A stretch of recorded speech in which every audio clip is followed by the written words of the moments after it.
Are you looking for the strongest builds in Black Myth Wukong? This video is for you. Thank you so much for clicking on this video, and with the knowledge I gained after covering the best items in the game recently, I went back to the drawing board and carefully crafted the best possible monkey builds in New Game Plus 4. So ultimately, I can give you the top 8 strongest builds in the game currently and help you break Black Myth Wukong. The Iron Sage utilizes the power of Rock Solid spell, which is one of the most underrated spells in the game. This build was tailored to reduce the cooldown of the said spell tremendously, so the user can frequently deflect attacks and gain focus to unleash heavy attacks. The Iron Sage uses the Dark Iron Staff to scale with the build's high defense and gain bonus attack points in the process. Slot in Weaver's Needle to have an additional damage source while deflecting attacks, and take advantage of the crit chance and damage bonus it provides. While you do have an option to slot in Wind Tamer for 50% damage reduction just in case you are still adjusting to this build. The Mother of Flamelings will be used as the main spirit for this build to take advantage of the 10% spell cooldown reduction it provides. It is no surprise that we will be using the Iron Top set to make the Rock Solid spell God tier. Its 2 set effects gives the user 125 focus points per successful deflect, while the 4 set effects reduces the Rock Solid spell's cooldown by 5 seconds, and that's a lot. The Amber Prayer Beast is suggested for this build to lessen the threshold of the charge heavy attacks by 10. A Tudakna Pendant will further lessen the Rock Solid's cooldown, and also slot in 3 gold spike plates to have an additional 96 defense on this build.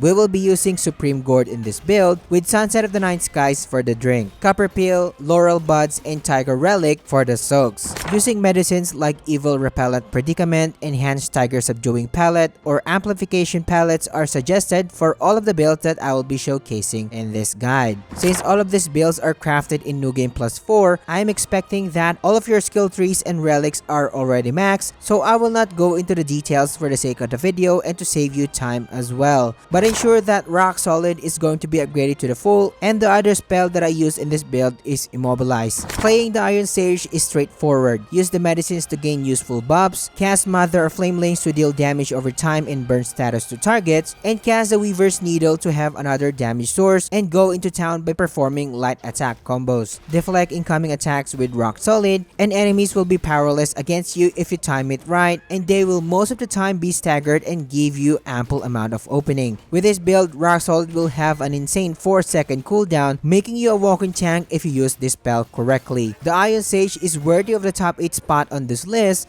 making enemies powerless against you. Its satisfying deflects can give you ample amount of focus, so performing a level 4 charge attack will be an easy feat on this build, balancing offense and defense in the process. This build's only downside is some attacks can be blocked by the Rock Solid spell. However, the set attacks are the special ones, and bosses perform deflectable attacks 80% of the time. The Storm Sage build obliterates enemies with its high thunder damage. Its main weapon's unique properties deal extra damage on top of its light attacks. Enemies will also suffer from frequent Thunderbane status effects, making the Storm Sage damage increase even further. This build uses Stormflash Longstaff as its main damage dealing tool. As mentioned, the special thing about this staff can deal extra damage when the user is in shock state. I made a detailed breakdown of how this staff works in my definitive weapon guide in the description or in the card here. We'll be using the Weaver's Needle for the crit chance and crit damage passives it provides, and use the Weaver's Needle as an additional damage source. The Rat Governor will be used in this build for us to maintain a Thunderbane status effect on enemies and even increase our thunder damage by 15. The Golden Sat will be used on this build for us to constantly access our spirit, since the 4 set effects provides 3 spirit chi in every critical hit. Now you might be wondering why I am not using the long scale set, but the truth is by reducing the shock state duration a lot, and you don't want this. You need to be in a shock state for as long as you can to deal the most damage possible. Plus, this set can even increase thunder damage properly, and I tested it for hours and no noticeable damage increase has been seen. I suggest slotting in 2 Cat Eye Beads for 6% critical chance and Amber Prayer Beads so we can access level 3 and level 4 charge heavy attacks faster. Also add Tiger Tally for 8% attack boost when landing light attacks. And lastly, slot in the Beast Buddha for an additional critical damage. Or you can replace this with another Cat Eye Bead. I'm using the Plaguebane Gourd for 15 raw attack it provides, but you are welcome to use Supreme Gourd if you want more healing. Slot in Sunset of the Night Skies for the drink, and put 3 Tiger Relics for the 15% critical critical chance boost. Make sure that all Bane's resistance nodes are not upgraded in your skill tree so we can be in the shock state ourselves as quickly as possible, while also retaining it longer. The Storm Sage is another straightforward build to play, and at the start of battle, use the medicines you have to gain useful buffs, and manually charge your staff to be in a shock state. Cancel the charge by rolling and casting the Weaver's Needle afterwards. Consume your gourd and cast Immobilize, perform a mobile spin, and watch the numbers go wild because of the extra damage that the Storm Flash provides. The key is keeping an eye if the shock status effect is still in effect, as you want to manually charge the staff again to gain the buff. The Storm Sage is a strong build. However, one negative thing about it is this build will require you to manually charge frequently, which is annoying at times, especially when in the heat of battle. Also make you suffer by increasing the damage you receive by 20% because of the shock state. But if you master this, you'll be melting bosses in no time because of its high damage per second, making it worthy of the top 7 spot. The Summoner Sage unleashes its army of clones and spirits to overwhelm targets and melts them quickly. These clones are coated with damage reductions to tank hits and to be more resilient, while waiting for the user to perform a powerful charge heavy attacks to finish the enemy. This build uses Dark Iron Staff to scale with defense or the Jingu Bang to retain focus charge past level 3. Slot in Plantain Fan for the vessel, and we will be using its Vortex for crowd control purposes while setting up our clones later on. Like the Iron Sage, the Mother of Flamelings will be used once again so we can have that 10% spell cooldown reduction while also serving additional minions for you to command.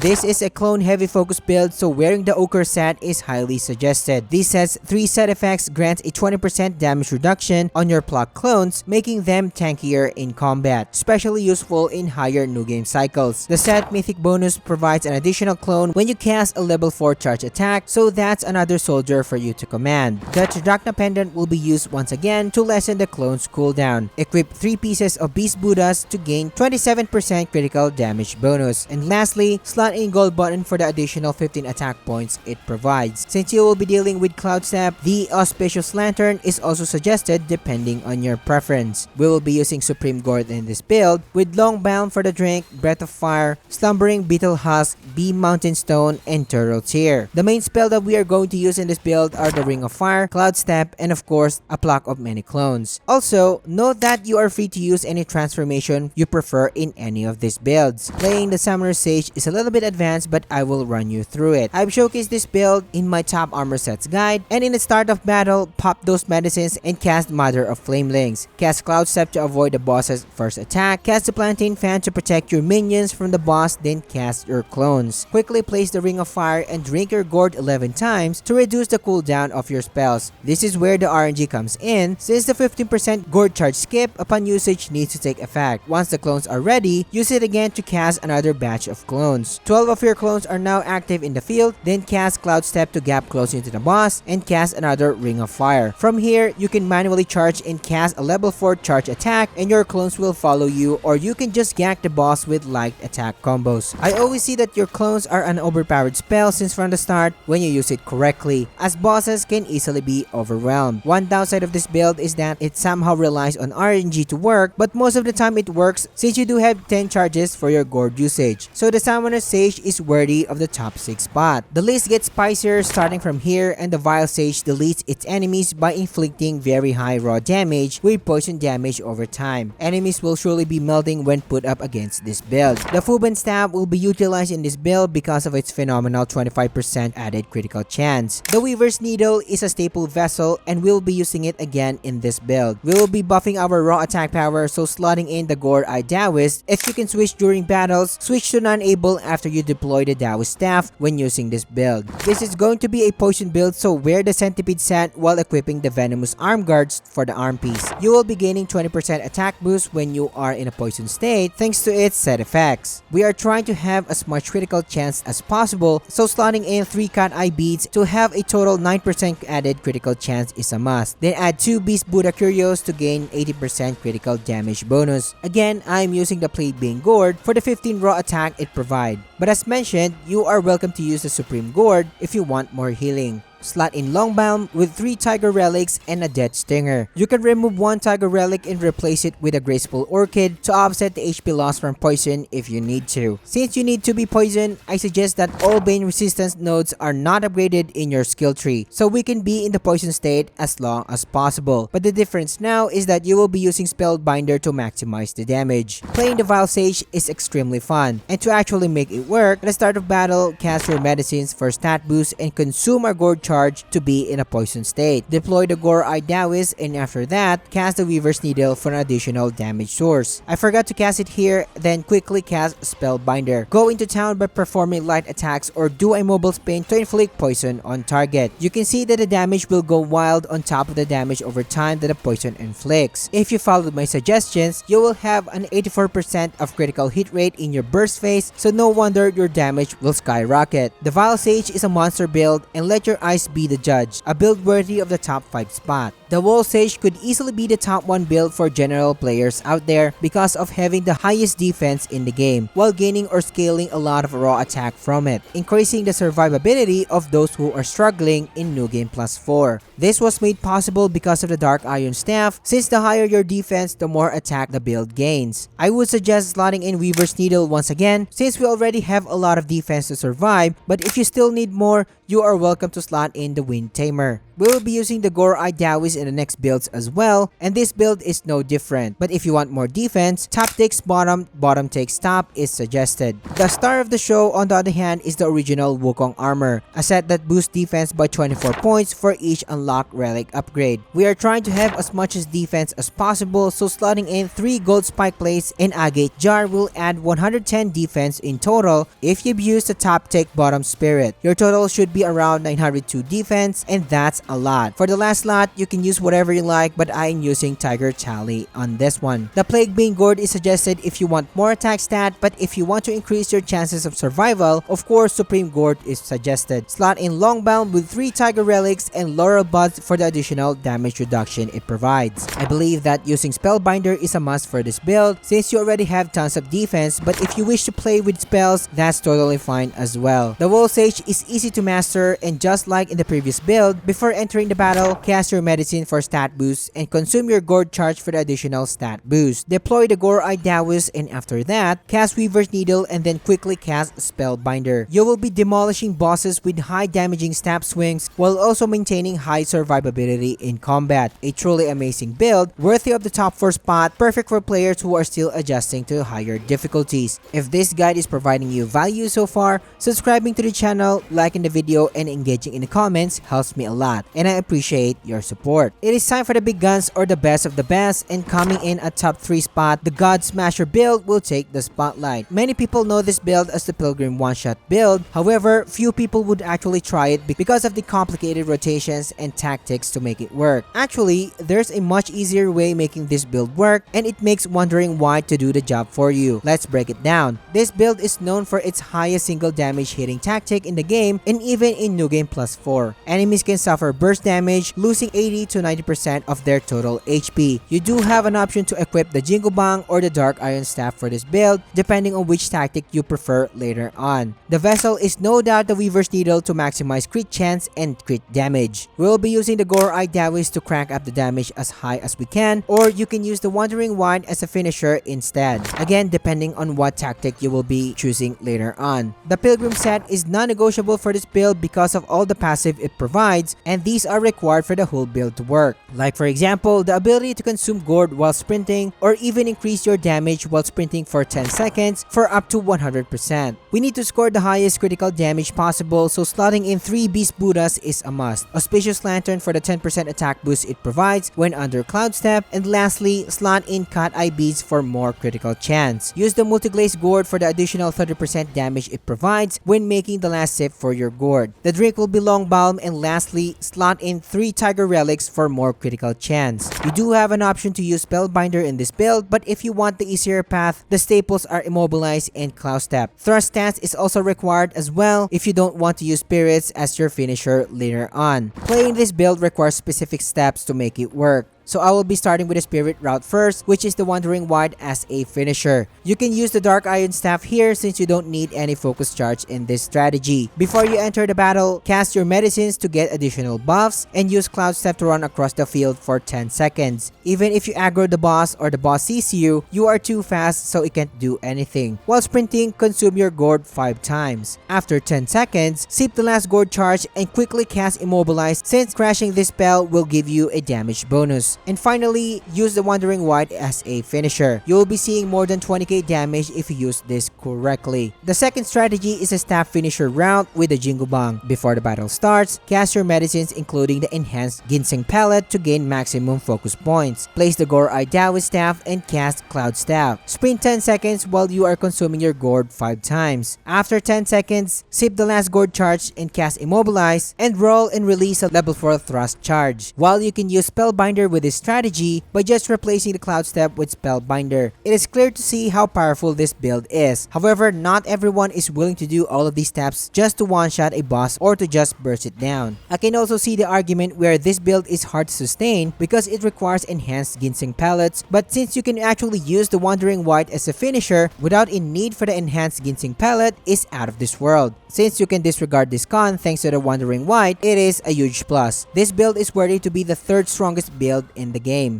The Yaksha Demon is the best build in the game in terms of raw damage per second and nothing comes close to it. This is a personal and favorite build of mine because of its insane damage if used correctly. A build utilizes the power of Spellbinder paired with the Yaksha set to attain god level of damage. You do have an option to use Fuban or the Dark Iron Staff when using this build, and I do cycle between the two a lot. Weaver's Needle is a must-have in this build, so make sure to slot it in. Of course, the Gore Eye Taoist will be used once again to crank our damage as high as possible. My favorite set will take now the spotlight, the Yaksha Outrage set. It is the star of the show in this build, giving you 25% damage increase but lessening your damage reduction by 30%. Slot in 3 Kan Eye Beads to get a 9% critical chance, a single Beast Buddha, and lastly, equip Amber Prayer Bead. I am using the Plague Bane Gourd as usual, but it's not required. If you want to increase your chances of survival, of course Supreme Gourd is suggested. Slot in Longbound once again with 3 Tiger Relics and Laurel Buds for an additional damage reduction, or you can slot in Steel Ginseng. We will use Spellbinder on this setup, so we'll be locking out any other spell. This build is pretty easy to play but hard to master. At the start of battle, use your medicines, place the Taoist buff and cast the Weaver's Needle and consume your gourd. Lastly, cast Spellbinder and release Havoc on your target. This build is an absolute monster. Let the numbers do the talking in this one. You can see that each hit packs a punch, and those satisfying critical strikes melts bosses faster than anything compared to the other builds on this list. God Smasher or Pilgrim build is indeed hitting larger single burst damage, but a level 4 charge attack of the Yaksha Demon deals 19k plus, and you can easily follow up the damage with stab swings for like almost 2k damage per hit. Not counting the damage from the Weaver's Needle. You get the idea. In the God Smasher build, after you release your first burst damage, your damage multipliers will revert back to 0. So it will take a while for you to deal a burst damage again. This is why I believe that the Yaksha Demon is the highest damaging build in the game, even when compared to the Pilgrim builds. However, this power comes with a price, and this setup will surely force you to get good, as you can be dead after receiving a single hit. The ultimate high risk, high reward gameplay, and I am here for it.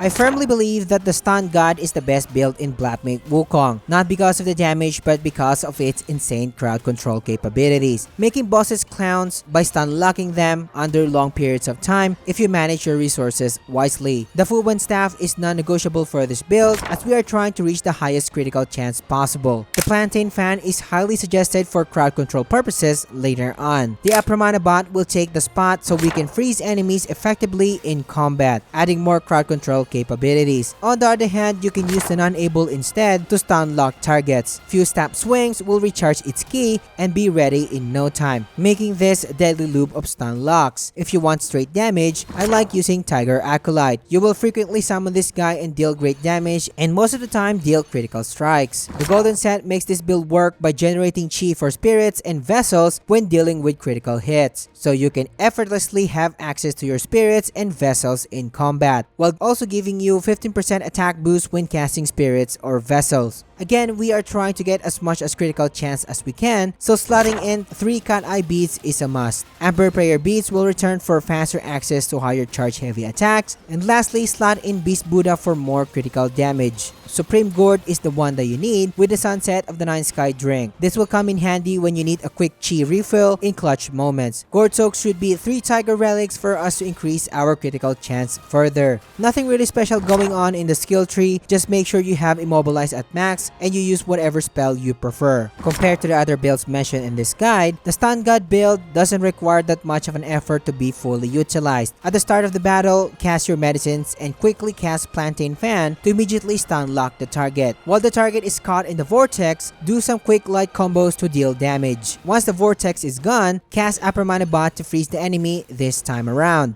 Do Immobile Spin to recharge both of your vessels and spirits and repeat. Cast Immobilize for clutch moments to ensure that the enemy will be caught on the stun lock loop. After using a spirit and reverting to your normal form, you will be getting 100 focus points, and that is a lot, so reaching level 4 charge is easy when using this build. Use the level 4 charge attack wisely and include it in your stun lock rotation. The Stun God build is truly a god of crowd control. This build makes fights trivial and worthy to be crowned the strongest build in Black Myth Wukong. Yes, the Yaksha Demon and the God Smasher hits way harder in terms of damage, but disabling the boss completely is totally on a different level. All of these builds on this list are so fun to play, but if you want to know the best spirits in the game or know the best transformation for your build, these videos are for you. Thank you for watching, and I will catch you on the next one.